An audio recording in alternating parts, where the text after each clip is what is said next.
شنو خليتي هنا؟ للعروق يعني خليت طبعا الطماطة، البصل، الكرفس، الفلفل هذا الاحمر وبرتقالي، وهم انا خليت فلفل اخضر.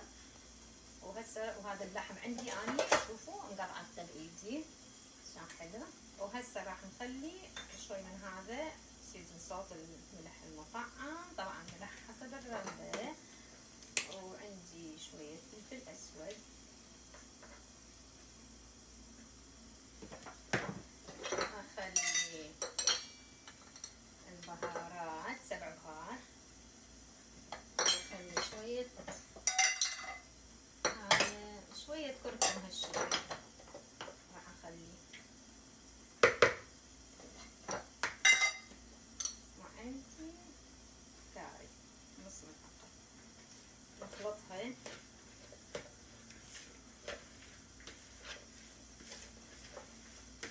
اوكي هسه راح نخلي اللحم،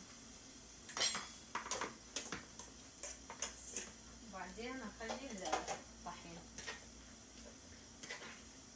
وبيضتين واخلي شويه ماي، ويعجبني اخلي شويه خمره هيجي خمره. وهاي البيضتين وياها. ومرات يعجبني اخلي بوتيتا، ابرش بوتيتا بيها، بس هالمره ما سويت. اوكي شويه راح نخلي من الشكر بس بالشكل.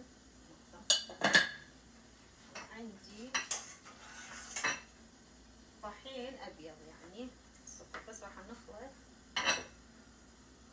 ونخلي.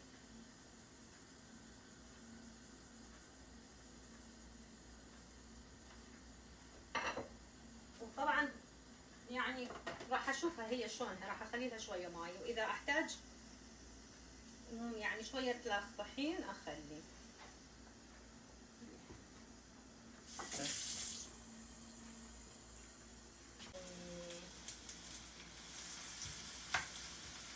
شوفوا اني استخدم الملعقه لان اني ما اسويها كلش ثخينه يعني. هاي حلو وسهله.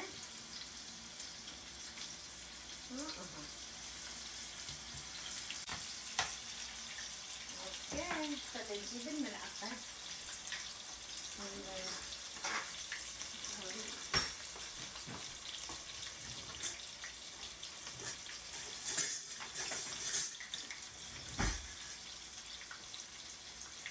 ضربت لي معه. خلينا نذوقها شوف شلون حاره يعني.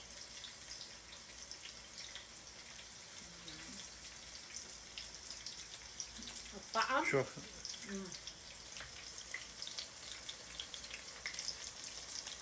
كلش حلو حياة حبايبي. هسه النتيجة مال مسيف هذا العروق، وانتم ما اعرف تسموه خبز عروق، خبز عروق طاوة، عروق ما شنو. المهم هذا هو العروق مالتنا اليوم مسيف سوته. وهي طبعا راح ننزل لكم يا فيديو الطريقة شلون سوتها همينة بالفيديو.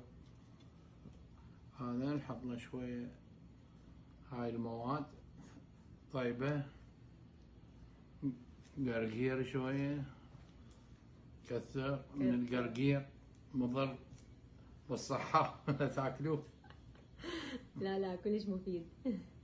شوية عنبة، أهم شيء العنبة، كثروا العنبة. ايه عنبة طيبة. ايه هسه هي هاي الأكلات لازم النواشف نذوق اللفة شلونها.